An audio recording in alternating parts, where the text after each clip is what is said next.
A mother's love is supposed to be unconditional, but mine came with limits I could never meet. I spent my entire childhood being ignored, replaced, and treated like I didn't matter. But everything changed the day I discovered the truth she tried to hide.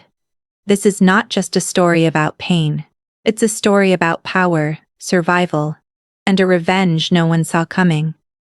I grew up in a house where silence spoke louder than words, and somehow, it always spoke against me. From as early as I can remember, I knew something was different about the way my mother treated me compared to my older brother.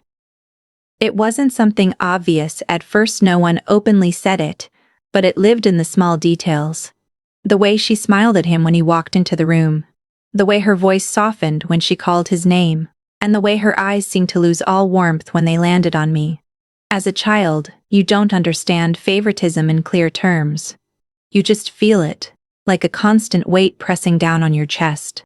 My brother never had to ask for anything twice. If he wanted something, it appeared. New clothes, better meals, attention, praise it, was all handed to him like he deserved it just for existing. I learned early that my needs came second, if they were acknowledged at all. When I spoke, I was often interrupted or ignored. When I made a mistake, it wasn't just corrected. It was remembered, repeated, and used as proof that I wasn't good enough. Even when I tried my hardest, it never seemed to matter. I could bring home good grades, stay out of trouble, and do everything I was supposed to do. But it was like I was invisible. Birthdays were the clearest reminder of where I stood. My brother's birthdays were events, decorations, laughter, guests, gifts stacked on the table.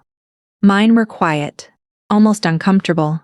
Sometimes they were forgotten completely, and when they weren't, they felt forced, like an obligation she didn't want to fulfill. I remember once waiting the entire day, hoping she would say something, even just a simple, happy birthday, but the words never came. That night, I sat alone in my room, realizing that hoping for her attention was only setting myself up for disappointment. Over time, I stopped asking for things. Not because I didn't want them, but because I already knew the answer. It was easier to expect nothing than to keep being let down. I became quieter, more observant. I started noticing patterns in the way my mother behaved. She wasn't just distant, she was deliberate.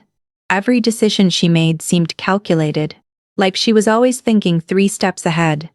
The way she managed money, the way she spoke to relatives, the way she handled situations, it all had a purpose. And somehow, I was always outside that purpose. There were moments when I tried to understand why. I wondered if I had done something wrong, if there was something about me that made me less worthy. As a child, it's natural to blame yourself. I would replay conversations in my head, thinking maybe if I had said something differently or acted better, she would look at me the way she looked at him.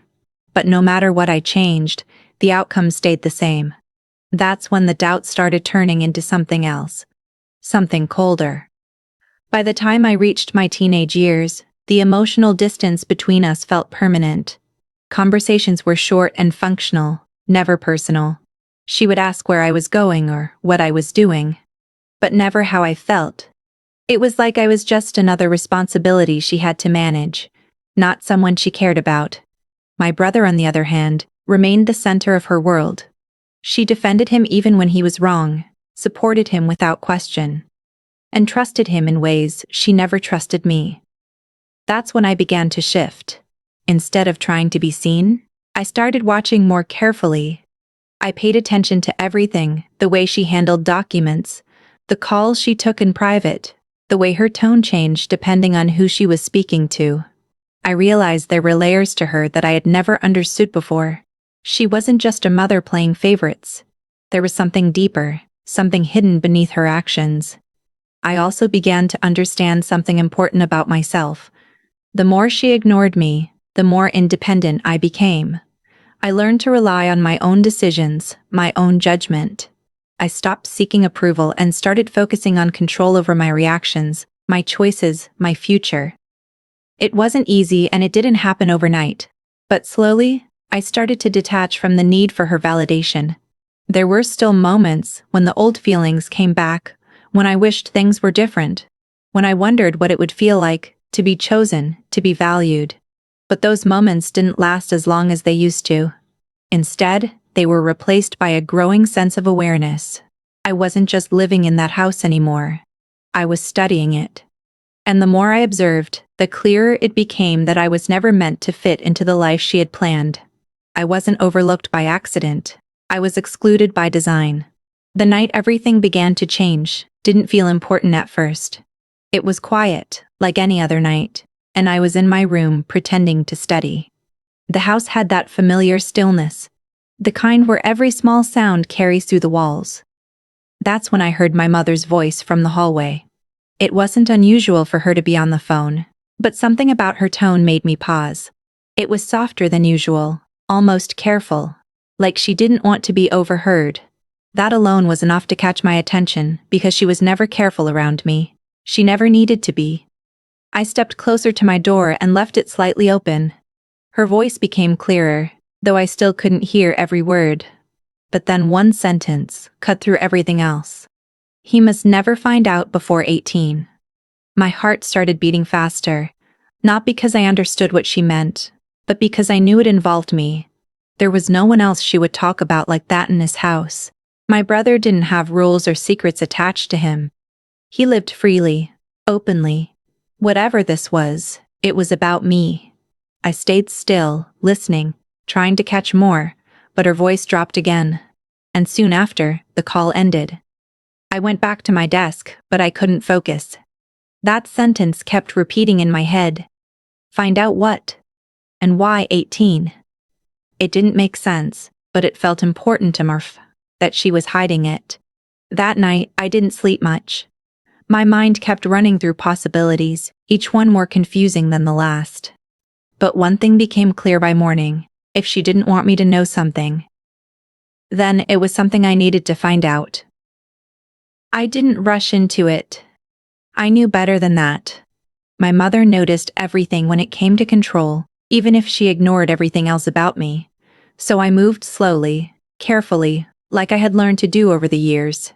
I started paying attention to where she kept her documents, how she organized things, when she was out of the house, and how long she stayed away. It took time before I found my first real clue.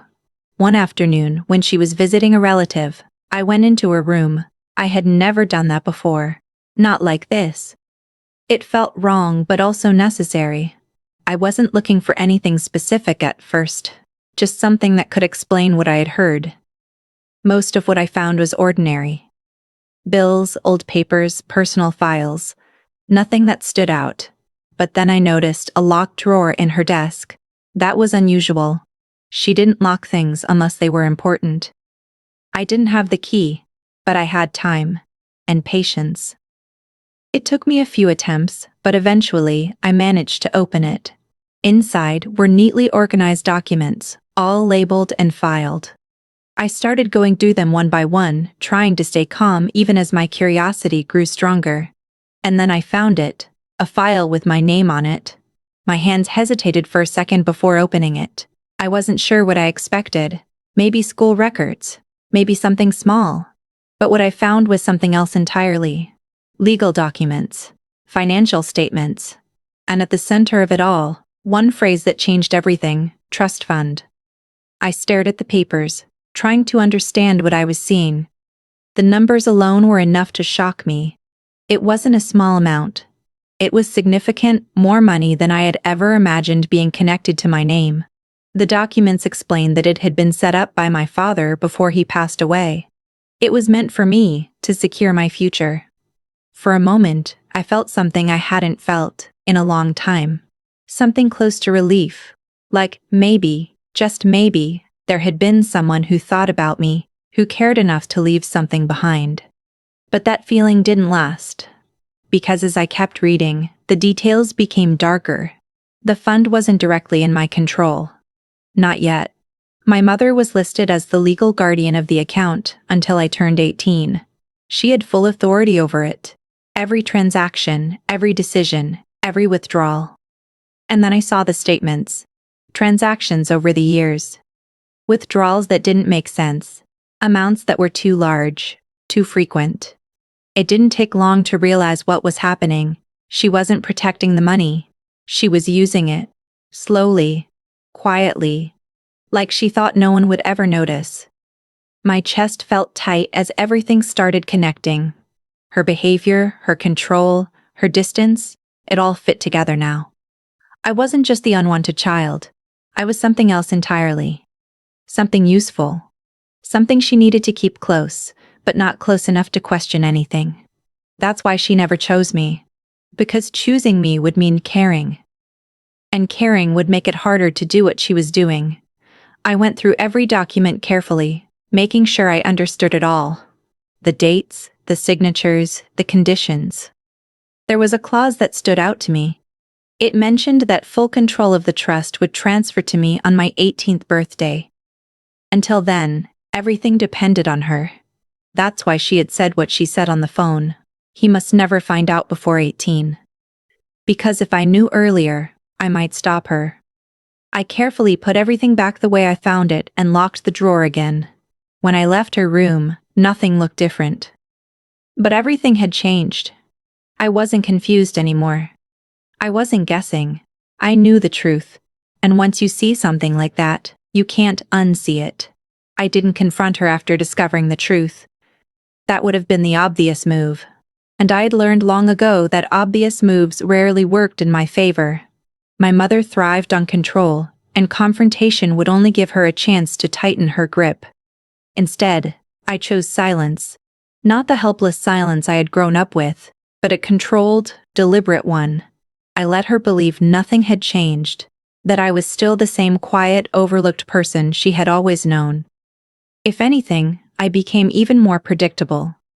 I followed routines, avoided arguments, and stayed out of her way. I answered her questions simply, without emotion.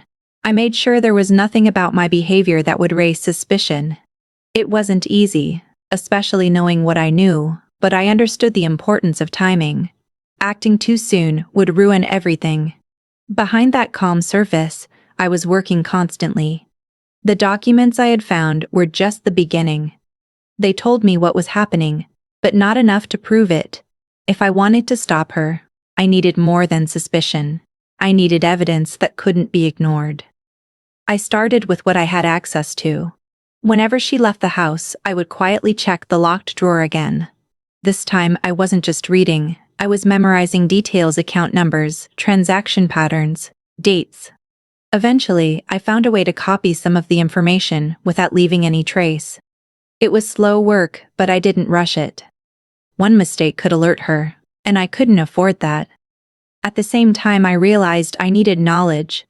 The financial documents were complex, and I couldn't rely on guesses, so I turned to the only resource I had: online learning. Late at night, when everyone was asleep, I would sit in my room and study. I learned how trust funds worked, what legal responsibilities a guardian had, and what counted as misuse. At first, it was overwhelming, but gradually, things started making sense. I began to see patterns in her actions. Certain withdrawals lined up with purchases she had made. Some transfers were hidden behind vague descriptions, but they were still traceable. The more I learned, the clearer it became that what she was doing wasn't just unfair, it was illegal. That realization changed something in me. This wasn't just about being ignored or treated differently anymore. This was about being used. And for the first time, I felt something stronger than hurt. I felt focused. But knowledge alone wasn't enough. I needed a plan. One of the biggest challenges was access. The trust fund itself was still under her control, and I couldn't interfere with it directly, not yet. But I could start building something of my own. It began with small amounts of money I had saved over time. It wasn't much, but it was a start. I opened a separate account quietly, making sure it wasn't connected to anything she monitored. Then I started experimenting with basic investments. At first, I kept it simple, focusing on low-risk options. I wasn't trying to get rich quickly. I was trying to understand how money moved, how it grew, and how to manage it without drawing attention. Every small gain mattered, not just financially, but mentally. It gave me confidence. It reminded me that I wasn't as powerless as she believed. Meanwhile, I continued gathering evidence. I started organizing everything: copies of documents, notes on transactions, timelines of her actions. I treated it like a case, something that needed to be presented clearly and logically. There was no room for emotion in this part, only facts. As my 18th birthday got closer, the pressure increased. I knew time was limited. If I waited too long, she might drain even more of the fund. But if I acted too early without enough proof, I could lose my only chance. That's when I started looking for legal help. I couldn't just walk into an office and explain everything. That would be too risky. So I researched carefully, looking for someone experienced in financial cases, someone who understood trust laws.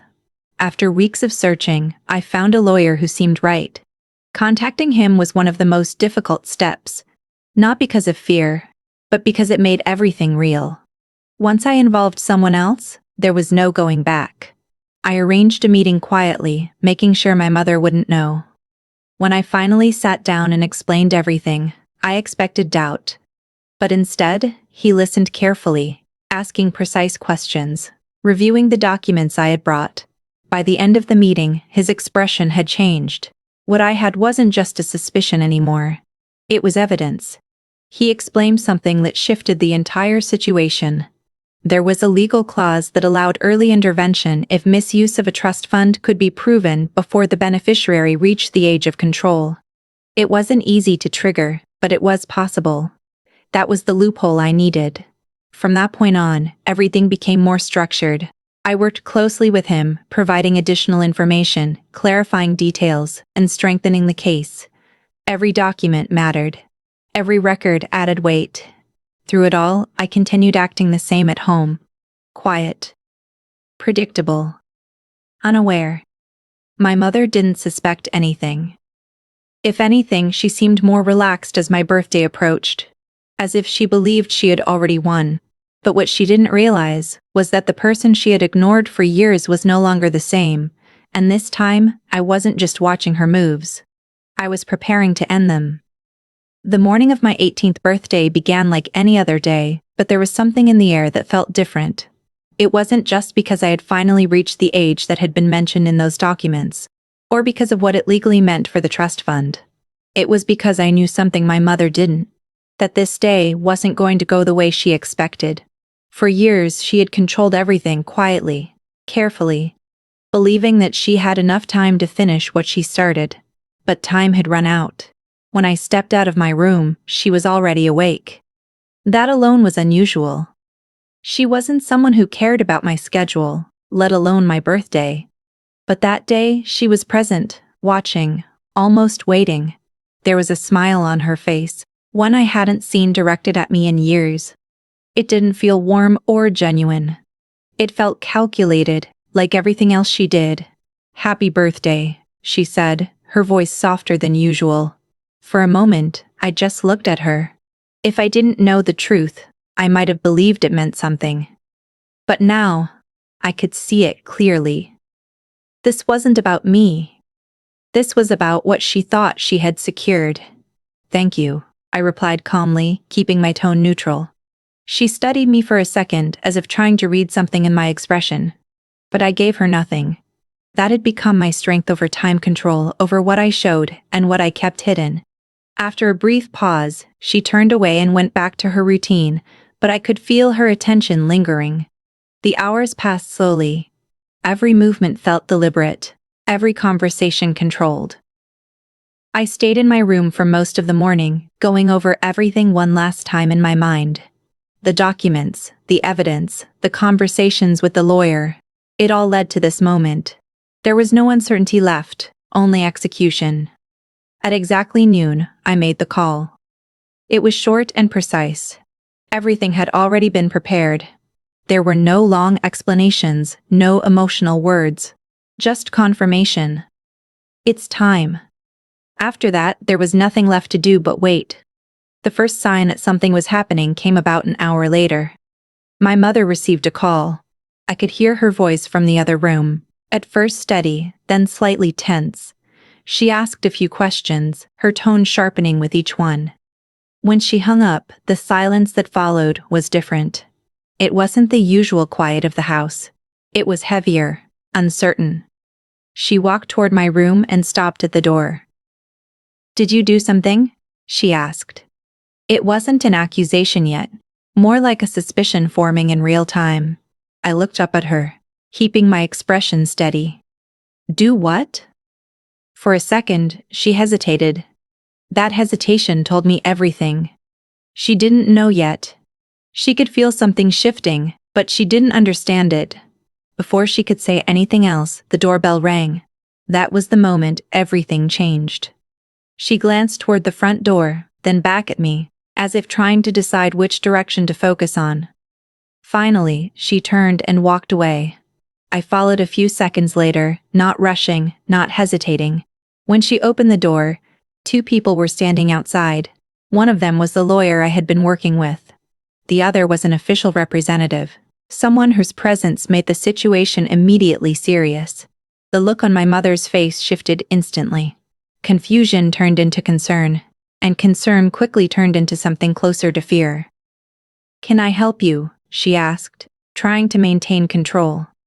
The lawyer stepped forward slightly. "We need to discuss the trust fund under your management." For a brief moment, everything seemed to freeze. The words hung in the air, heavy and unavoidable. My mother's expression tightened, her mind clearly racing through possibilities. "I don't understand," she said, but her voice lacked the confidence it usually carried. The representative spoke next, calm and direct. "There have been concerns raised regarding the management and usage of the funds. We have sufficient documentation to proceed with an immediate review." That's when she looked at me. Not casually, not dismissively, but directly, intensely. And in that look, something shifted. The realization began to form. The connection between the timing, the documents, and me. She started, her voice lower now. I didn't interrupt her. I didn't need to. The lawyer continued speaking, outlining the details, presenting the evidence piece by piece. Transactions, withdrawals, inconsistencies, everything I had spent months gathering was now being laid out in front of her. Not as suspicion, but as fact. She tried to respond at first, to explain, to regain control of the situation. But with every document presented, her arguments weakened. There was too much proof, too much detail. This wasn't something she could talk her way out of. Then came the part she hadn't expected. Effective immediately, access to the trust fund is being suspended pending investigation, the representative said. Control will be transferred to the beneficiary. Silence followed. It wasn't just quiet. It was final. Her control, the thing she had built everything around, was gone in a single sentence. She turned to me again, this time fully. There was no confusion left in her expression now. Only realization and something else. Something I had never seen directed at me before. Fear. "You planned this?" she asked, almost in a whisper. For a moment, I considered everything that had led to this point. The years of being ignored, the quiet observations, the long nights of learning and preparing. None of it had been impulsive. None of it had been emotional. It had been necessary. I met her gaze, steady and unshaken. "No," I said calmly. "I survived you." The weeks after that day didn't feel real at first. Everything had changed so quickly that it took time for it to settle into something I could understand. The house felt different, not just physically, but emotionally. The tension that had once filled every corner was gone, replaced by a strange kind of emptiness. My mother was still there for a while, but she wasn't the same. The control she had built her identity around had disappeared, and without it, she seemed smaller, uncertain in ways I had never seen before. We barely spoke. There was nothing left to say that hadn't already been proven. The investigation continued, and she spent most of her time dealing with its consequences. Calls, meetings, documents. Her world had shifted from control to defense.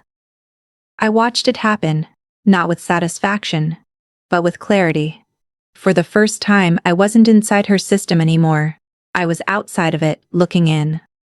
Eventually, I made the decision to leave. It wasn't dramatic, and it didn't involve confrontation. I packed what I needed and walked out of the house that had defined so much of my life. There was no argument, no final conversation. Just distance. And that distance was enough. The trust fund was officially transferred to me after the legal process moved forward. Sitting in front of those finalized documents felt very different from the first time I had seen them. Back then, they were a shock. Something hidden and confusing. Now they were clear, structured, and entirely under my control. But what mattered most wasn't the amount or the access. It was what it represented. Choice. For the first time in my life, I had complete control over my decisions, my direction, and my future. No one was managing things behind the scenes. No one was deciding what I deserved, or what I didn't. But I didn't rush into anything. I had spent too much time learning to act carefully to suddenly become impulsive. I approached everything the same way I had approached the situation with my mother methodically. I worked with advisors, reviewed my options, and focused on building something sustainable rather than temporary. The small investments I had started earlier became the foundation for something bigger. Now that I had more resources and a deeper understanding, I could expand those strategies. I diversified carefully, balancing risk and stability. Every decision had a purpose and every move was calculated. What surprised me most wasn't the financial growth, though that came steadily. It was the shift in how people treated me. People who had once overlooked me now noticed me. Conversations that never would have happened before started to appear naturally. Opportunities came from unexpected places. Partnerships, collaborations, introductions. It wasn't just about money. It was about perception. But I didn't let that change me. I understood what it was. People respond to success, not to struggle. That wasn't something to resent or celebrate. It was something to recognize and navigate. I built a routine that kept me grounded. Work, learning, planning. I stayed focused on long-term goals rather than short-term validation. The independence I had gained wasn't something I wanted to lose by chasing attention or approval. There were moments, though, when the past came back quietly. Not in a painful way, but in a reflective one. I would think about the years I spent trying to be seen, trying to be chosen.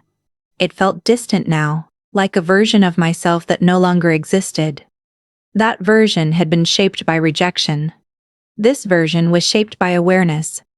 One evening, I received a call from a number I recognized. My mother. I looked at the screen for a few seconds, considering whether to answer. It wasn't a difficult decision, but it wasn't automatic either. There was no anger left, no need for confrontation, just distance. I let the call ring out. A message followed shortly after, simple and brief. It didn't contain an apology, and it didn't try to explain anything. It was just an attempt to reconnect, as if time had softened what had happened. But I understood something clearly in that moment. Reconnection requires more than time. It requires change. And I hadn't seen that. So I didn't respond.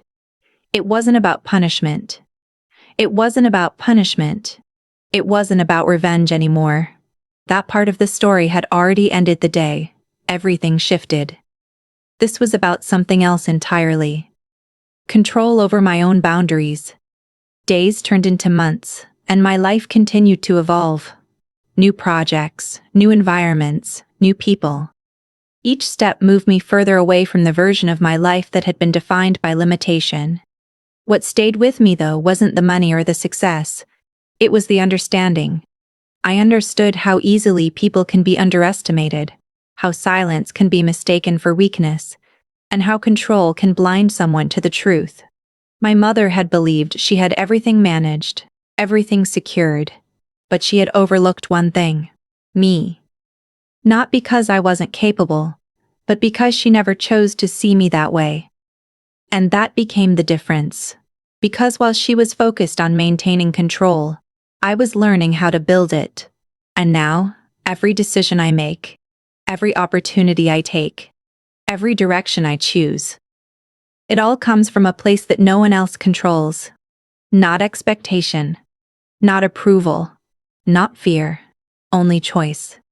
Some stories don't end with forgiveness, they end with clarity. I wasn't chosen, I wasn't protected, and I wasn't loved the way I deserved. But in the end, none of that defined me. I turned silence into strength, pain into power, and betrayal into control. This wasn't just revenge, it was freedom. If this story made you think, or reminded you of your own journey, don't forget to like, share, and subscribe, because sometimes, the people who are ignored the most are the ones who rise the highest.